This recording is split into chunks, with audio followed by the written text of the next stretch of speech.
This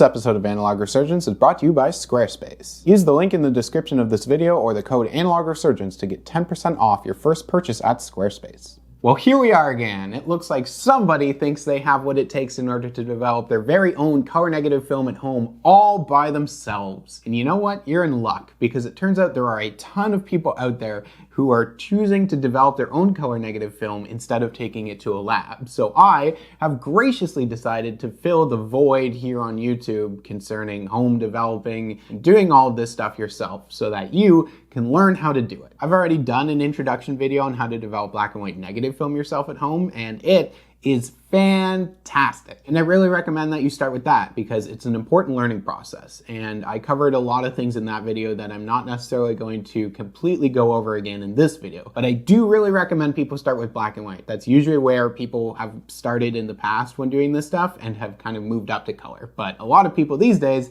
seem to just want to jump right into color. So let's talk about that. In this video, I'm going to be using a new color developing chemical kit for home use from a Canadian company called Flic Film. I recently received some developing stuff from Flic Film, and I've been given this color kit that's good for developing 8 rolls, which is a smaller kit, but Flic Film offers a variety of kits, chemicals, and supplies that I do really recommend checking out. All of this information, though, is going to be pretty transferable regardless of what color chemical kit you decide to go with for home developing, whether it's from Flic Film, Cinestill, Tetanol, Unicolor, Arista, whatever. So first, let's break it all down a little bit. All modern color negative film stocks, be it Portra, Superior, Gold, Ultramax, Color Plus, Ektar, Lomography Metropolis. Ugh. All these films that you know and love have to be developed in a wet chemical process called C41. Color negative film looks like this once it's been fully developed. It's an inverted version of the images you captured in your camera, and it's usually always orange like this. And why does it look like this? Oh God, wow, I'm so glad you want to get technical. Film is made of light-sensitive emulsion layers coated onto a base material. These emulsion layers have silver crystals in them that capture light when you take your picture. Color film has several layers that are sensitive to color light specifically, that also include different dye couplers which become active during the chemical developing process. Ultimately, color negative film has an orange base because certain dyes have to be more active than others in order to balance out imperfections in the color reproduction of the film. That's a super duper bare bones explanation, but a lot of people avoid getting into the technical explanation or like a deeper understanding of what's really going on here at all, so I'm just trying my best to help spread some information around for beginners. Basically, what you really should be taking away from all of that, though, is that film is light sensitive, so you can't just like handle it and do stuff with it in the light before it goes through a chemical developing process. And color negative film is orange when it's developed, usually. In black and white developing, we use a developer of our choice, followed by a rinse or a stop bath, which ceases the developing of the image any further, and finally a fixer. Color developing is similar, but there's extra steps in the process. There's also less variety for developers, the times that we develop specific film stocks at, and the temperature that we need our chemicals to be at when we're developing. In C41 processing, we use the developer first, which converts silver halide on the film into metallic silver and activates the dyes for color, which forms the image. Then we use a stop bath that completely stops the film from developing any further, a bleach that converts the metallic silver back to silver halide to form our full color image, and our fixer, which removes the silver entirely. There's also usually a stabilizer at the end for proper drying and preservation. In a normal C41 process, like you would find if you opened up a machine processor in a lab, the bleach and the fix part are separate steps, but in a lot of home developing kits, bleach and fix are combined and named Blix. Pretty clever naming, like Brangelina or Channel. Also, some companies don't even include stabilizer in their kits for color developing because they're kind of cutting corners. Cinestill. Black and white, there's a ton of variety for chemical developers that you can get to use for different films. Fast developers, fine grain developers, developers that are good for pushing, developers that are good for some films and not so good for other films. For C41 though, there is not that level of variety in what we're using because they're all using basically the same chemical regardless of the kit that you end up buying. And the developing time for color films are all the same as well, regardless of which film stock that you're using. So there's just way less variety in color developing than there is in black and white. Something that I mentioned in my black and white video that is super important for keeping in mind if you're a beginner is that all film is light sensitive, all of it. 35mm, medium format, Polaroid, Super 8/16, all of it. You can't look at it in the light before it is developed or you will ruin it entirely. Which means that when you're developing at home, you need to load it into light-proof tanks so that you can handle those tanks in the daylight. And you can't load film into developing tanks with the lights on either. You have to do it in complete darkness. That includes using the red light that most beginners don't understand fully and really confused a lot of people a few years back in that Stranger Things episode. The red light is only for specific darkroom printing processes, and you cannot use it as an alternative to doing things with complete darkness. It will ruin color film and most black and white films if you try and load them onto a reel using a red light in a darkroom. Don't do it. So this is what I got, and we're gonna walk through the basics of getting set up, mixing our chemicals, and then developing a roll. First of all, I'm using Patterson tanks and reels for developing. They're pretty much a standard for most people at this point, but they can be tricky to get the hang of. I talked way more about this in black and white videos, so go watch that. The reels that hold the film in these tanks are auto load, which just means that the film should kind of go on with minimal effort. In the dark, we open up our canister, we thread our film onto the reel past the ball bearings, and then we twist the reel to advance the film. Developing tanks like these are light tight, but still allow you to pour chemicals in and out. You don't have to do this entire process in the dark, and you don't even need a darkroom. You just have to load your film onto these reels and put them in the tank in complete darkness. So for this process, I use a changing bag, which just zips up and is light proof for loading your film onto a reel, my developing tank, usually a can opener to open the film in the dark, and alternatively one of these film retrievers instead, and scissors. Now for color developing, you're gonna wanna have quite a few pieces of equipment here. You're gonna want beakers / some sort of measuring container, and just buy some. Don't use stuff that is later gonna just be used for food as well. Your chemical kit, of course, something to stir your chemicals with while mixing. Right now I'm just using a spoon. I would suggest maybe something a little bit better. A pair of gloves for mixing and handling this stuff. An accurate thermometer so that you know your chemicals are at the right temperature. Containers for mixing and storing your chemicals, a way of heating your chemicals, and a timer for when you're actually developing. You can use a phone, but I find that a little awkward and I don't always like to do that. You can also use one of these really nice darkroom timers where you can just easily adjust it as you go along, and you don't have to touch your phone and have chemicals near your phone or use a stylus if you're wearing gloves.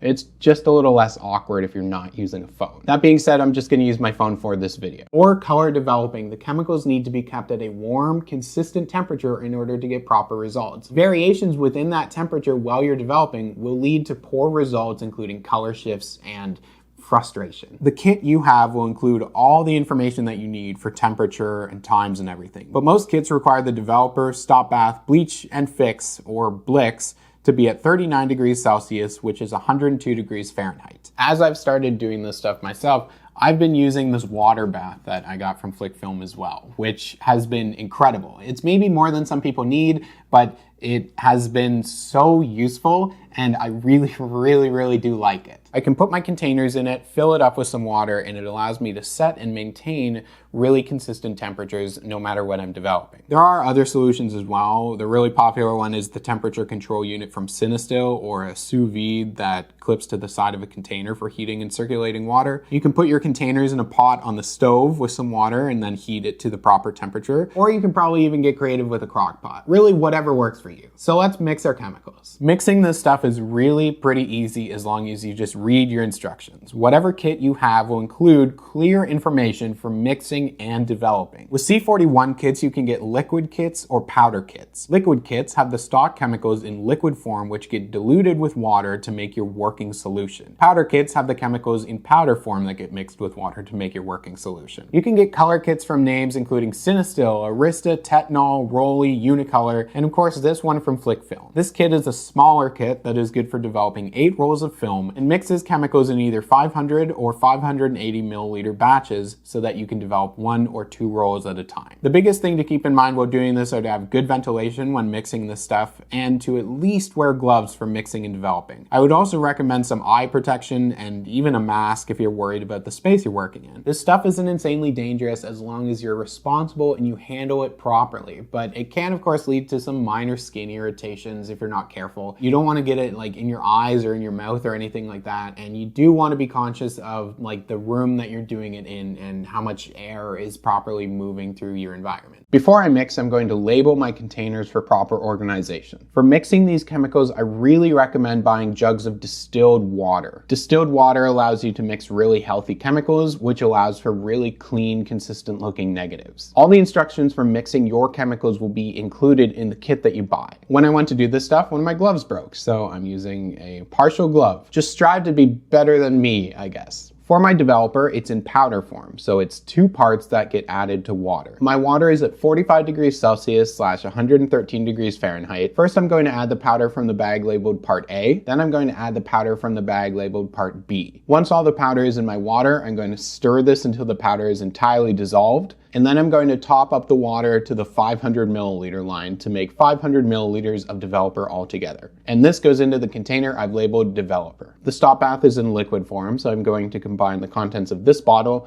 with water to make 500 milliliters of stop bath, and then that's going to go into the container labeled stop. The bleach is also in powder form, but it's only 1 bag, so I'm going to mix the powder from this bag into 400 milliliters of water, which is at 38 degrees Celsius / 100 degrees Fahrenheit. I'm going to stir until the powder is entirely mixed in with the water, and then I'm going to top it off with water to the 500 milliliter line, so I have 500 milliliters of bleach, which goes into my bleach container. The fix is also in liquid form, so I'm going to combine the contents of this bottle with water that is at room temperature in order to make a total of 500 milliliters of fix, which again goes into my fix container. And finally, the stabilizer, which is a small bag of powder, which I will add to 500 milliliters of room temperature water, which I then put into my stabilizer container. I shake it all up to make sure it's entirely dissolved. Now that everything is mixed, I'll load up the film. For this video, I'm going to develop a roll of Kodak Color Plus 35mm film. Once that's loaded up onto a reel, again in complete darkness, I'm going to fill up the water bath tank that I'm using to heat my chemicals up to the right temperature, and then I'm going to have this heat the developer, stop bath, bleach, and fixer to 39 degrees Celsius / 102 degrees Fahrenheit. Toss my thermometer into a developer, and then I wait. I find that color developing is a lot of just waiting for chemicals to come to the temperature so then you can actually do something. Once everything is at the right temperature, then we're ready to develop. Not all kits tell you to do this, but I like to start my color developing with a pre-rinse. I just put some water in my tank, agitate the tank for about 30 seconds, pour it out, and then I'm ready to start with the developer. With my developer at the right temperature, I'm going to pour it into my developing tank and start a timer for 3.5 minutes. For the first 10 seconds, I'm going to agitate the tank continuously. This allows for the chemicals to move around the film inside the tank. You don't want to be doing this too violently because that can actually impact the developing of your film. Once you're done, tap it down solidly on a surface to free any air bubbles that are on the film, and then I'm going to put it into the water bath to help it maintain the correct temperature. Now every 30 seconds until the timer goes off, I'm going to do 4 inversions of the tank. Nice and smooth to help the chemicals just move around the film. Once 3.5 minutes have elapsed, I'm going to pour the developer back into my tank, and then we're ready for the stop bath. You want to be pretty quick when you're changing chemicals. The stop bath is preventing any further developing on the film. With stop bath, you just pour it into the tank, we invert once, and then we let it stand for just 30 seconds, and then we're done. After we pour our stop bath out into our container, we're ready to just do a series of rinses. Put some water into the tank to wash off any remaining stop bath. I give it a little shake once or twice and then pour it out. I'm going to do a series of 3 rinses before we're ready for the bleaching, which is our next step. Once we've rinsed 3 times, we're ready to put the bleach into our tank. Similar to the developer, we pour our bleach in, we set a timer for only 3 minutes this time, invert continuously for 10 seconds, tap it down on the surface, and then I'm going to put it back into my tank to help maintain a good temperature. Once again, every 30 seconds, you're going to do 4 smooth inversions until 3 minutes have elapsed. Then we pour the bleach out back into our container, and then we're ready to do a series of 3 rinses again. Just do this the same way as you did between the stop bath and the bleach, where you're rinsing 3 times.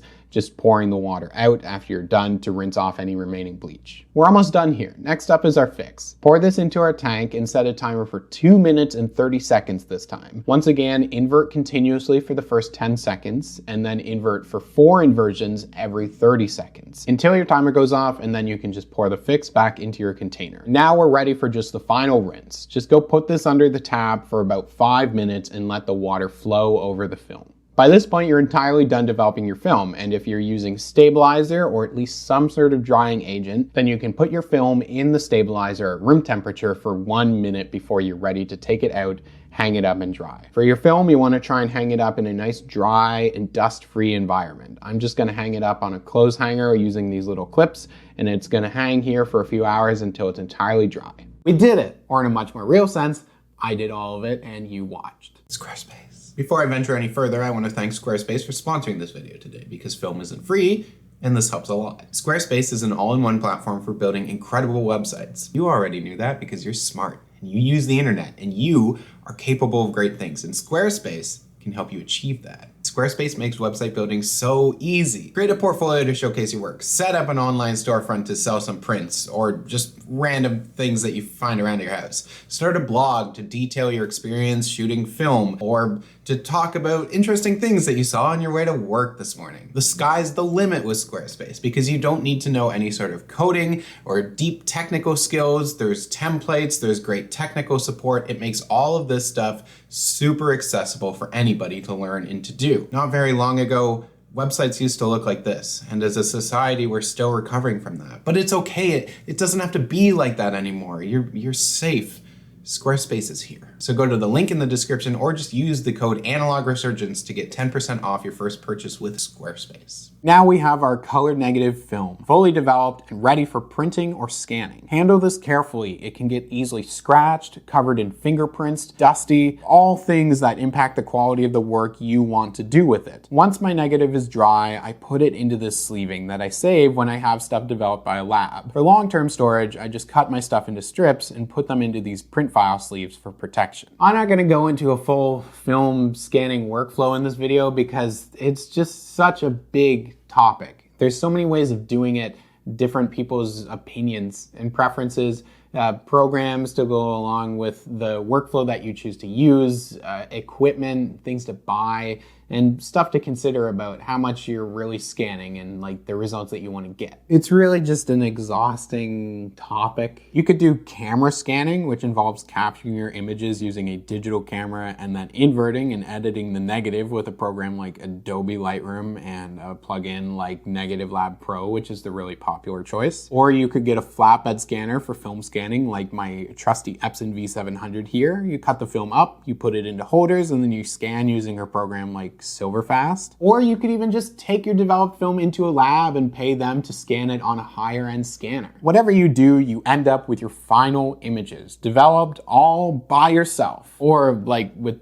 friends or something if you have help. And that's all you ever need to know about developing. There's nothing more to go along with it. It's as easy as 1, 2, 3, scan your film and you're done. Pretty neat, eh? No, there's actually a lot more that I find people usually kind of gloss over when they're making these videos, so here we go. Make sure to follow the times correctly and maintain that temperature. Developing or bleaching incorrectly will result in dark negatives and sometimes grainy or discolored images. If you're really struggling with this and you want to experiment with developing color negative film at room temperature, then you can, and results can be had. You might have just slightly different color shifts. This stuff is just designed to be run at warmer temperatures so that everything activates during the developing process properly. I'm going to link to an article in the description of this video that just shows off some specific examples of running this stuff at room temperature. Not all kits apparently include a stabilizer. You can usually buy C41 stabilizer separately from a kit, and stabilizer isn't integral, but it helps to preserve your film better than just doing a final rinse. It also acts as a mild biocide, which helps to prevent teeny tiny little bacteria from eating away at your film negatives over time. So that's pretty cool. And as I mentioned before, not all kits have separate bleach and fix. Some combine the two as Blix, which makes the process slightly easier, But my understanding is that better results can be had when using separate bleach and fix. Keeping these steps separate can result in sharper negatives with better grain in comparison to ones done using Blix. Most kits though, like the Sinisto stuff, are all Blix kits, which does kind of suck. As you develop, your chemicals will slowly become exhausted to the point that they are no longer usable. You can see in my video here that from when I develop to when I finish developing a roll, they're already slightly different colors. Once you mix your chemicals, keep them in bottles with very little air inside of them to make them last as long as possible, and also store them in a dark and cool area so that you can get the most out of them. There's really no hard rule for how long this stuff is going to stay good once you've mixed it, but if they're stored well, then I've read people who get sometimes a few months out of them, and sometimes people who can use them like a year after they've been mixed even. As your chemicals are more and more exhausted, you're going to see that reflected in the quality of the film that you're developing. Grainier looking shots, weird contrast, poor color, just like results that are going to tell you that it's time for new chemicals. I didn't cover push and pull developing in this video, but you can adjust your developing times for your film if you're over or underexposing it while shooting. Similar to black and white, pushing and pulling color can result in different contrasts, but can also result in color shifts on your final images, so it's not as flexible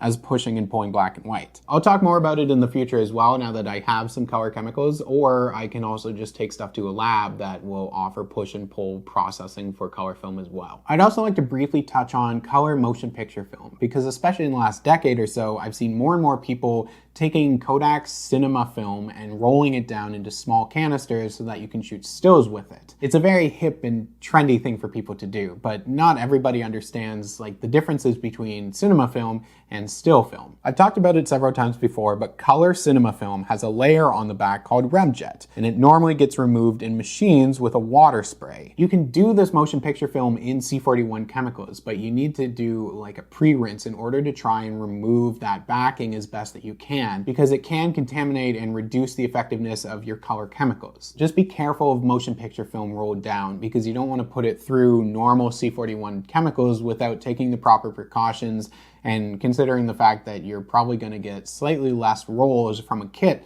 if you're doing a lot of that kind of stuff. Cinema color film is also meant for a slightly different process called ECN2, which is the motion picture color negative chemical process. You can also get kits from Flic Film for that, which I will show off in the future as well. Like 5 or 6 years ago when I was working in a motion picture lab, I used to take home jugs of ECN chemicals and do some of this stuff by hand myself as well. Doing color motion picture film in C41 chemicals though does give it a slightly different look that I don't like as much compared to doing motion picture film in the proper ECN chemical process. It is, in my humble yet somewhat divisive opinion, one of the reasons why Cinestill usually looks like trash. You heard me. Overall, there is a lot of initial cost for developing stuff yourself. You need quite a bit of the equipment that I've showed off in this video. Not all of it, but like tanks and chemicals and containers for sure. Chemical kit prices range, and speaking in American dollars, the Cinestill kits come in around $30 and claim to be good for close to 24 rolls. The Flic Film 1 liter kit is good for 16 rolls and can be had for around $45. The 1 liter Unicolor kit is good for 8 rolls at around $30. The Film Photography Project has a $33 kit for 12 to 15 rolls. So these prices vary, but that means it's costing you somewhere between like $1.50 and $4 per roll of film that you develop yourself, which sounds okay, but keep in mind the initial equipment you need, the time it's going to take you, the possibility for error, the fact that you then need to scan or print your film on top of that, and it's really more about how badly you want to do this stuff and are interested in it, instead of looking at it necessarily from a cost-saving standpoint. It seems like in the last decade or so, there has been a huge jump in the amount of color chemical kits that you can just easily get your hands on, and the people who are interested in doing it at home all themselves, forgoing the labs, which is really interesting and kind of great in some regards, but there's also something that I don't see people talking about enough, which is properly handling and disposing these chemicals once you're done with it. In general, there's a lot of waste in chemistry that needs to be disposed of when people are doing this, especially with color developing. Don't just pour the stuff down the drain. The absolute best advice that I can give you for any of this stuff is to do research based on the city or the town, the country that you're living in about how to properly dispose of hazardous chemicals like this. Learn about what's appropriate to go down a drain and what isn't, but in a lot of cases for this stuff specifically, you should really be taking this stuff to a proper waste disposal site, or even contact universities, colleges, and photo labs, because some of those facilities might be able to take some of this stuff off your hand and properly dispose of it themselves because they're set up to do so. Do your research, because it is so accessible to be doing this, and more companies are bringing out C41 kits and slide film developing kits and all these different chemicals that you can just kind of easily pick up, follow some instructions, and develop some rolls at home. But if you're just doing that, developing some rolls and then dumping these chemicals down a drain or a toilet, then you don't deserve to be doing this, because that's not properly handling it. And that's a big part about this, and one of the main reasons to maybe go to a lab instead. Thoroughly clean up after yourself whenever you're done using this stuff. Wipe down surfaces, counters, sinks, anything that might remotely come into contact with food, and just read your instructions, because all the information is usually there. Or don't do any of this at all. For decades, both professionals and amateurs alike utilized their local film labs, or even mailed their film away to labs in order to have developing, printing, and now scanning all done for them by professionals and machines, everything that runs easier and smoothly, so that you didn't have to handle any of this stuff at home yourself. There's a massive amount of people on YouTube, on social media, in the film community in general, who like to preach how great it is to do all this stuff on your own, develop your own film, scan your own film. And it is. It really is. It's a really incredible learning process. But using a lab doesn't mean that your work or your experience is valued any less. Yeah, it might be more expensive sometimes, and labs aren't as easy to find as they were 30 years ago, but it does mean that you can avoid buying tanks, chemicals, equipment, and also worrying about handling and properly disposing all of this stuff on your own. Film developing is a really cool process, and there's a lot to know and a lot to learn, but it's not essential to exploring film and enjoying it. Thank you so much for checking this out, and of course thank you to Flic Film for letting me get my hands on some of this stuff. Especially like these smaller 8-roll kits are perfect for these videos, because given the chance, I will always take my color stuff to a lab for developing and scanning, and I'm really lucky to be able to have that opportunity. But for people who are looking for some of the kits and the equipment, and especially if you're in Canada, then I really recommend checking out Flic Film's website. I do like this kit. There's a few more that I want to showcase in the future, the ECN2 stuff, and the water bath is incredible. It's definitely more than some people will need, as I mentioned, but I really like that thing. And I bought the Cinesto temperature thing at the beginning of the year, and by the time I got around to using this, I didn't even really use the Cinesto thing, because the water bath is so nice. There's a Patreon link below, and also a Redbubble for some merch, anything to help support the channel. We're going into the winter months, so I got to get a little bit more creative with what I can shoot and what I want to do, because the weather is taking a turn. So as always, thank you so much for watching. I'm hoping that this video sets itself apart decently from other color developing videos here on YouTube, and I'll see you soon.